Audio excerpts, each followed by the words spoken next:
एक मित्र ने पूछा है कि, और एक ने नहीं, बहुत मित्रों ने, कोई 20 मित्रों ने वही सवाल पूछा है कि आपने कहा कि प्रत्येक कर्म का फल तत्काल मिल जाता है। अगर प्रत्येक कर्म का फल तत्काल मिल जाता है तो फिर एक आदमी अंधा और एक आदमी गरीब और एक आदमी अमीर क्यों पैदा होते हैं? अगर तत्काल फल मिल जाता है तो फिर जन्म जन्म में भेद क्यों पड़ता है? ये भेद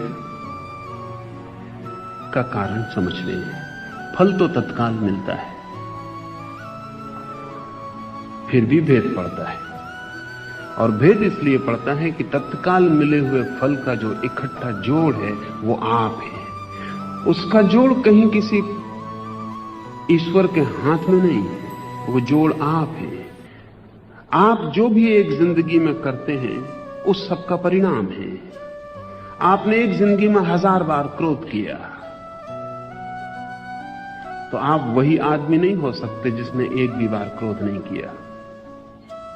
1000 बार क्रोध किया, 1000 बार आपने फल पाया। जिस आदमी ने एक भी बार क्रोध नहीं किया उसने एक भी बार फल नहीं पाया। आप पे 1000 चोटें हैं क्रोध करने की और फल पाने की। आपका व्यक्तित्व 1000 घावों से भर गया। माना कि वे घाव सूख गए लेकिन उनके निशान रह जाएंगे। उन निशानों का नाम संस्कार है। कर्म करते हैं हम, फल तत्काल मिल जाता है लेकिन संस्कार रह जाता है। संस्कार को समझ लेना जरूरी, थोड़ा सूक्ष्म। हम इस कमरे में पानी का गिलास लुढ़का दें, पानी बह जाएगा। सुबह धूप आएगी, पानी उड़ जाएगा, लेकिन एक सूखी रेखा कमरे में छूट जाएगी। वो सूखी रेखा पानी की है, पानी अब बिल्कुल नहीं। इसलिए उसको पानी का कहना ठीक नहीं मालूम पड़ता, क्योंकि पानी की एक बूंद भी नहीं रह गई वहां, सब उड़ गई है। वो सूखी रेखा पानी की है ये कहना उचित नहीं, लेकिन फिर भी पानी की ही है, क्योंकि पानी के बहने से ही बन गई थी इस कमरे की धूल पर। वो संस्कार है। सूख गया सब, पानी बिल्कुल नहीं बचा, फिर भी रेखा रह गई। अब आप दोबारा पानी डालें तो बहुत संभावना यह है कि सूखी रेखा को पकड़ के वो पानी बहे। संस्कार का मतलब होता है टेंडेंसी। अब उस सूखी रेखा की ये वृत्ति होगी कि पानी मिले तो उससे बह जाए, क्योंकि लीस्ट रेसिस्टेंस के कारण अगर और कहीं से पानी को बहना पड़े तो फिर से रास्ता बनाना पड़ेगा, धूल काटनी पड़ेगी। उतनी झंझट पानी भी नहीं लेना चाहता। जहां धूल कटी है और रास्ता बना है उसी से बह जाता है। जिस आदमी ने कल दिन भर क्रोध किया, आज सुबह वो उठेगा क्रोध की रूखी रेखा के साथ, सूखी रेखा के साथ। वो सिर्फ टेंडेंसी है। फल तो उसे कल ही मिल गया, जब क्रोध किया तभी फल मिल गया, लेकिन क्रोध उसने किया और फल मिला तो उसके व्यक्तित्व में एक सूखी रेखा क्रोध की बन गई। आज सुबह जब वो उठेगा तो वो जो सूखी रेखा है वो तत्पर है। जरा सा भी मौका मिला, कोई भी वेग उठा, वो सूखी रेखा उसको बहा देगी अपने लिए से, क्रोध पुनः प्रकट हो जाए। जब हम एक जन्म के बाद पैदा होते हैं तो हम संस्कार लेके पैदा होते हैं। वो जो हमने पिछले जन्म में किया है और जन्मों जन्मों में किया है वही हमारा व्यक्तित्व है। वो सब सूखी रेखाएं लेकर हम पैदा होते हैं। इसलिए 2 बच्चों में भेद होता है। इसलिए नहीं कि उनके पिछले जन्मों का कर्मों का फल उनको अभी भोगना है। फल तो वे भोग चुके, लेकिन फल भोगने के बाद भी जो वृत्तियां शेष रह गई, जो वृत्तियों का प्रभाव शेष रह गया, जो जो उन्होंने किया उसकी जो जो पंक्तिबद्ध उनके ऊपर रेखाएं रह गई, वो जो आदतें रह गई, उनको लेकर बच्चा जन्म रहा है। इसलिए 2 बच्चे अलग अलग हैं। जिन मित्रों ने भी सवाल पूछा है उनके सवाल में यही ध्वनि है कि अगर ऐसा है तब तो फिर कर्म फल का सिद्धांत समाप्त हो गया, क्योंकि तत्काल हमें फल मिल जाता है तो मरते वक्त सब लेखा जोखा पूरा हो जाता है। तब तो सब व्यक्ति समान पैदा होने चाहिए, क्योंकि लेखा जोखा पूरा हो गया। लेखा जोखा जरूर पूरा हो गया, लेकिन हर आदमी ने लेखा जोखा अलग अलग ढंग से पूरा किया है, और हर आदमी के लेखे जोखे में अलग अलग घटनाएं घटी, और हर आदमी ने अलग अलग संस्कार अर्जित कर लिए। उन संस्कारों को लेकर वो पैदा होता है। एक मित्र ने पूछा है, कोई आदमी अंधा पैदा हो जाता है, कोई आदमी गरीब पैदा हो जाता है, क्या कारण है कि कोई सोने की चम्मचें लेकर पैदा होता? थोड़ा जटिल है, और जटिल हो गया इस सदी के कारण। इतना जटिल नहीं था, इतना जटिल नहीं था, क्योंकि गरीबी अमीरी बहुत सीधी सीधी बातें थी, और साफ था कि गरीब गरीब है अपने कर्मों के कारण, अमीर अमीर है अपने कर्मों के कारण। इसमें सच्चाई है, इसमें सच्चाई है, क्योंकि हम गरीब होने का संस्कार भी अर्जित करते हैं।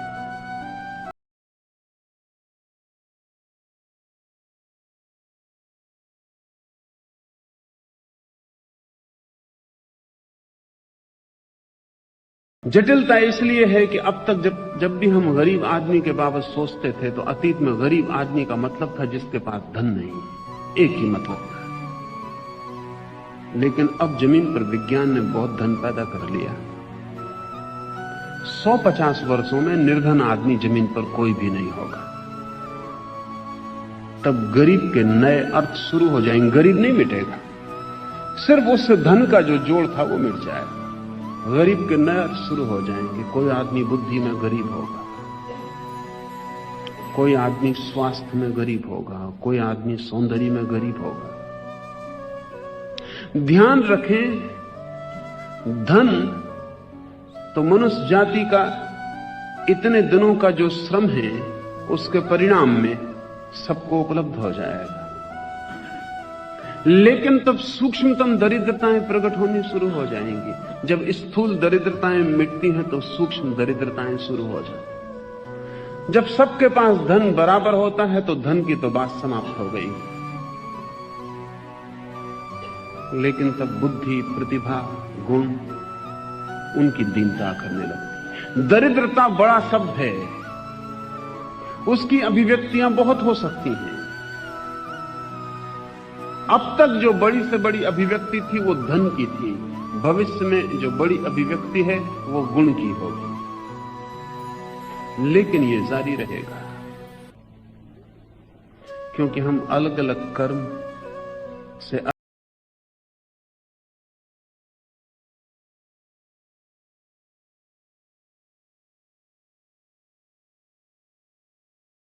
कुछ लोग समृद्ध होने की आदत लेके पैदा होते हैं। जो लोग समृद्ध होने की आदत लेकर पैदा होते हैं उनको भिखारी भी बना के रास्ते पे खड़ा कर दो तो भी उनकी चाल में सम्राट की रौनक होगी। जो लोग दरिद्र होने की आदत लेकर पैदा होते हैं, देखो बड़े बड़े महलों में भी बैठ के उनसे ज्यादा दरिद्र आदमी खोजना मुश्किल हो जाए। कंजूस आदमी वो है जो दरिद्र होने की आदत लेकर पैदा हुआ है। धन भी उसके पास आ जाए तो उसको खर्च नहीं कर पाता। धन तो मिल भी सकता है समाज की व्यवस्था से, लेकिन खर्च करने की जो आदत है, उसे धन को भोग लेने की जो आदत है, वो बहुत गहरा संस्कार है। एक आदमी को आप धनी बना दें और आप अचानक पाएंगे कि इतना दरिद्र वो पहले नहीं था जितना आप हो गया। अक्सर ऐसा होता है कि गरीब आदमी कंजूस नहीं होते, क्योंकि जब बचाने को ही कुछ नहीं होता तो क्या बचाना। एक गरीब आदमी को थोड़े रुपए दे दें, और जिसको भारत में हम बहुत दिन से जानते हैं, हम कहते रहे 99 का चक्कर। एक आदमी को 99 रुपए दे दें, अब उसकी एक ही इच्छा होगी कि कैसे 100 हो जाए। ये इच्छा बड़ी स्वाभाविक है, और उसको आज जो 1 रुपया मिलेगा वो आज भूखा सो जाना चाहेगा, 100 कर लेना चाहेगा। लेकिन जब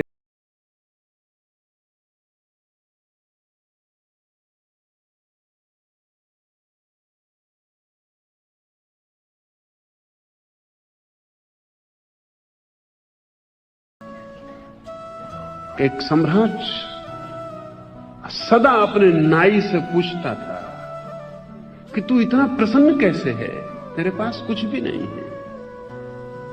नाई कहता कि मुझे जो आप दे देते हैं उतना बहुत है, सांझ गुजर जाती है, दिन गुजर जाता है, दूसरे दिन फिर सुबह आपकी सेवा कर जाता हूं, मालिश कर जाता हूं, बाल बना जाता हूं, जो मिल जाता है वो दिन भर के लिए काफी।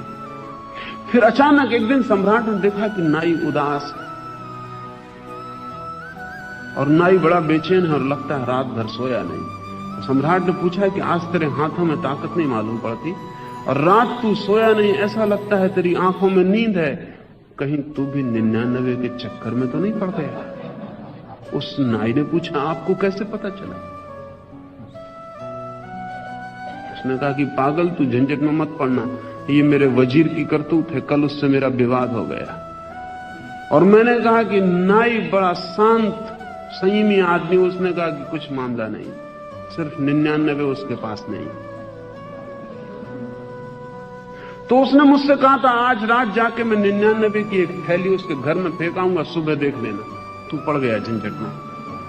तू रात भर क्या सोचता रहा? वो बोला कि मैं रात भर यही सोचता रहा कि सो कैसे हो जाए। रात तो मैं सो नहीं सका, पहली रात में नहीं सो सका, और कभी मेरे पास कुछ नहीं होता था, मैं मजे से सोता था। ये 99 ने ठीक 100 का ख्याल दे दिया।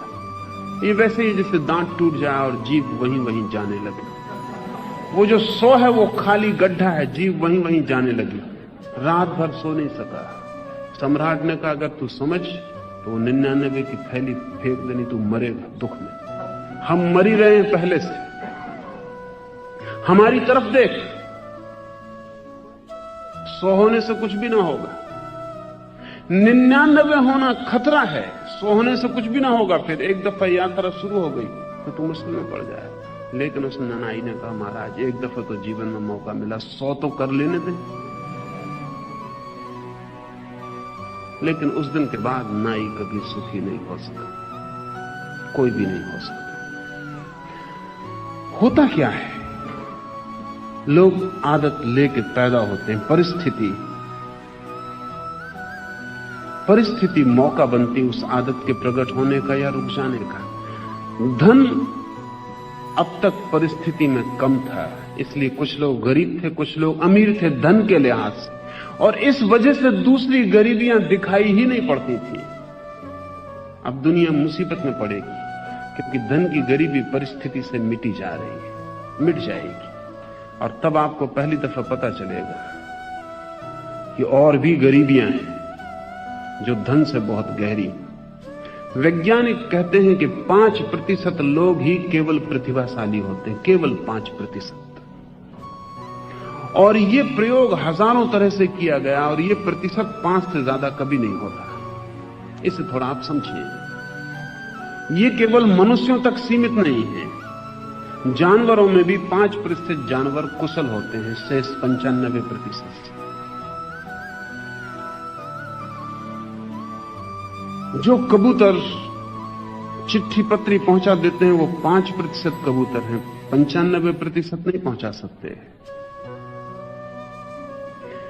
और अनेक अनेक प्रयोग से ये बड़ी हैरानी की बात है कि 5% मालूम होता है कोई वैज्ञानिक नियम है प्रकृति में।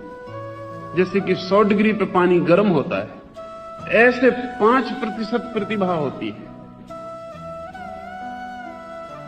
पिछले वर्षों में चीन में उन्होंने माइंड वॉश के लिए, ब्रेन वॉश के लिए बहुत से प्रयोग किए लोगों के मस्तिष्क बदल देने के लिए। कोरियाई युद्ध के बाद चीन के हाथ में जो अमेरिकन सैनिक पड़ गए थे, उन्होंने लौट के जो खबरें दी उसमें एक खबर ये भी है। उन्होंने ये खबरें दी कि चीनियों ने सबसे पहले तो इसकी फिक्र की कि हम में प्रतिभाशाली कौन कौन है, और तब उन्होंने 5% लोगों को अलग कर लिया। अगर 100 कैदी पकड़े तो उन्होंने पहले 5 प्रतिभाशाली लोगों को अलग कर लिया। और चीनियों का कहना है कि 5 प्रतिभाशाली लोगों को अलग कर लो, 95 को बदलने में कोई दिक्कत ही नहीं होती। 5 को अलग कर लो, फिर 95 कभी गड़बड़ नहीं करते। कोई उपद्रव, कोई बगावत, भागना, कुछ नहीं। 5 को अलग कर लो, 95 के ऊपर पहरेदार रखने की भी कोई जरूरत नहीं। वो 5 हैं असली उपद्रवी। अगर वो 5 वहां रहे तो झंझटें जारी रहेंगी, भागने की चेष्टा होगी, बगावत होगी, कुछ उपद्रव होगा। और अगर वो 5 मौजूद रहे तो वो 5 जो हैं लीडर्स हैं, वो नेतृत्व है उनके पास। उनकी मौजूदगी में आप बाकी को भी नहीं बदल सकते, बाकी सदा उनके पीछे चलेंगे। उनके 5% को अलग कर लो, वो 95% बिल्कुल ही खाली हो जाए। उनकी जगह किसी को भी रख दो, वो उनका नेतृत्व स्वीकार कर लेंगे। ये केवल आदमियों में होता तो हम सोचते शायद आदमी की समाज व्यवस्था का परिणाम है। वैज्ञानिकों ने चूहों पर प्रयोग किए हैं, खरगोशों पर प्रयोग किए हैं, भेड़ों पर प्रयोग किए हैं, वो 5%। आपने सुना ना, भेड़ें कतार बांध के चलती हैं, लेकिन किसी के तो पीछे चलती हैं। 5% भेड़ें आगे भी चलती, सभी भेड़ें पीछे नहीं चलती। 5% भेड़ें आगे भी चलती। वो 5% भेड़ों को अलग कर लो, बाकी झुंड एकदम क्योटिक हो जाता है, उसकी कुछ समझ में नहीं आता अब क्या होगा। जो लोग जू में काम करते हैं, अजायब घरों में काम करते हैं, जहां बड़े बड़े लंदन या मास्को में जहां बड़े बड़े अजायब घर हैं, उन अजायब घरों में काम करने वाले लोगों को पता है कि जब भी नए बंदर आते हैं तो उनमें से 5% तत्काल अलग कर लेने होते हैं। वो लीडर्स, पॉलिटिशियंस, उनको अलग कर लेने, वो उपद्रव मचा देंगे। उनको अलग कर लेने के बाद बाकी सब डोसाइल, बिल्कुल अनुशासन मान लेते हैं। इससे भी बड़ी मजे की बात जो है वो ये पता चली है कि जेल खानों में जो अपराधी हैं, राजधानियों में जो राजनीतिज्ञ हैं, मंदिरों में, चर्चों में, गिरजाघरों में जो पुरोहित हैं, यूनिवर्सिटीज में, विश्वविद्यालयों में, कॉलेजों में जो पंडित हैं, ये 5% है सब मिला के। ये जरा जटिल बात है, क्योंकि एक लंदन के जू में प्रयोग किया जा रहा था कि अगर बंदरों को ठीक से भोजन, ठीक से सुविधा, उनको कोई अड़चन न दी जाए, जगह दी जाए, तो वो जो 5% प्रतिभाशाली लोग हैं, वो बाकी शेष बंदरों को अनुशासित रखने में सहयोगी होते हैं, उनको गड़बड़ नहीं करने देते। वो 5% नेतृत्व ग्रहण कर लेते।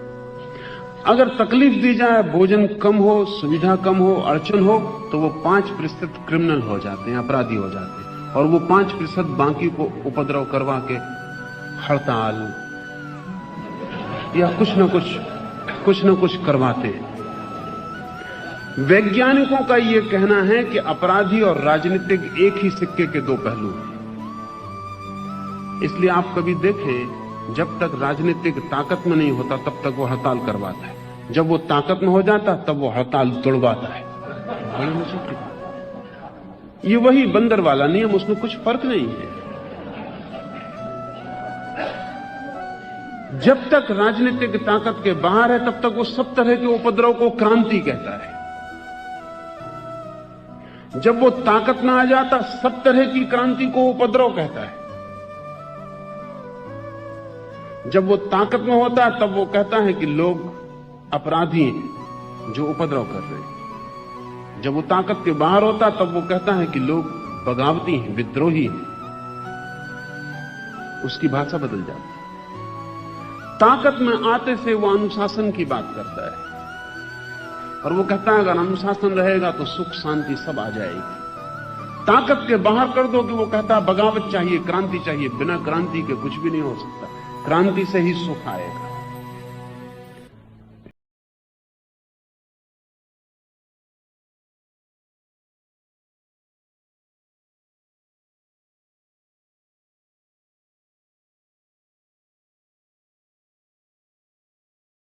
जिन लोगों ने वनस्पति पर बहुत जीवन भर प्रयोग किए हैं, वो कहते हैं कि अफ्रीका के जंगल में भी जो वृक्ष सारे परेशानी संघर्ष को पार करके जंगल के ऊपर उठ के सूरज तक पहुंच जाते हैं, उनकी संख्या 5%।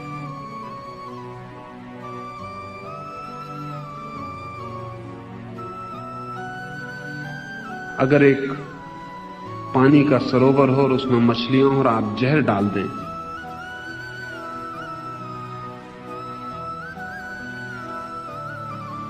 तो 5% मछलियां ही हैं जो उस जहर से बचने की चेष्टा करती हैं, बाकी तो राजी हो जाए।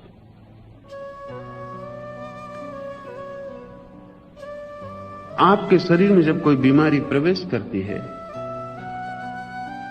तो आपके शरीर के सेल्स में भी 5% ही हैं जो उसको रेसिस्ट करते हैं, उसको लड़ते हैं। अगर वो 5% अलग कर दिए जाए आपके शरीर में, फिर कोई रेसिस्टेंस, कोई अवरोधक शक्ति नहीं रह जाती, तब कोई भी बीमारी प्रवेश कर सकती। गरीबी मिटानी बड़ी मुश्किल बात है।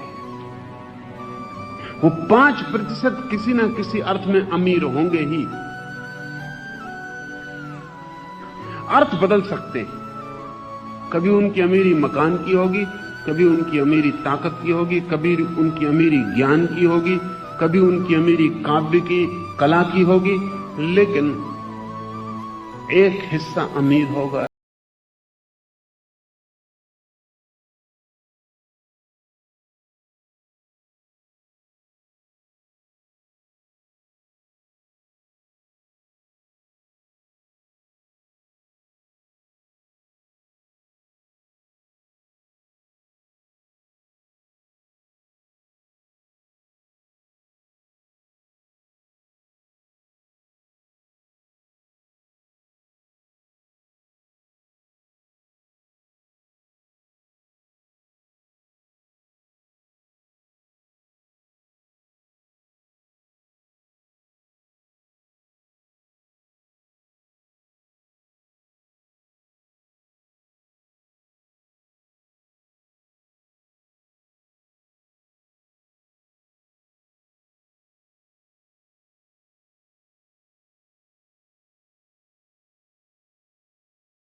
इसने भरोसे का संस्कार बनाया है, तो कोई आदमी धोखा देके इतनी आसानी से तोड़ नहीं सकता।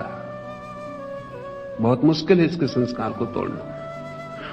और जब इसका संस्कार टूटता नहीं धोखा देने से, तो और मजबूत हो जाता है।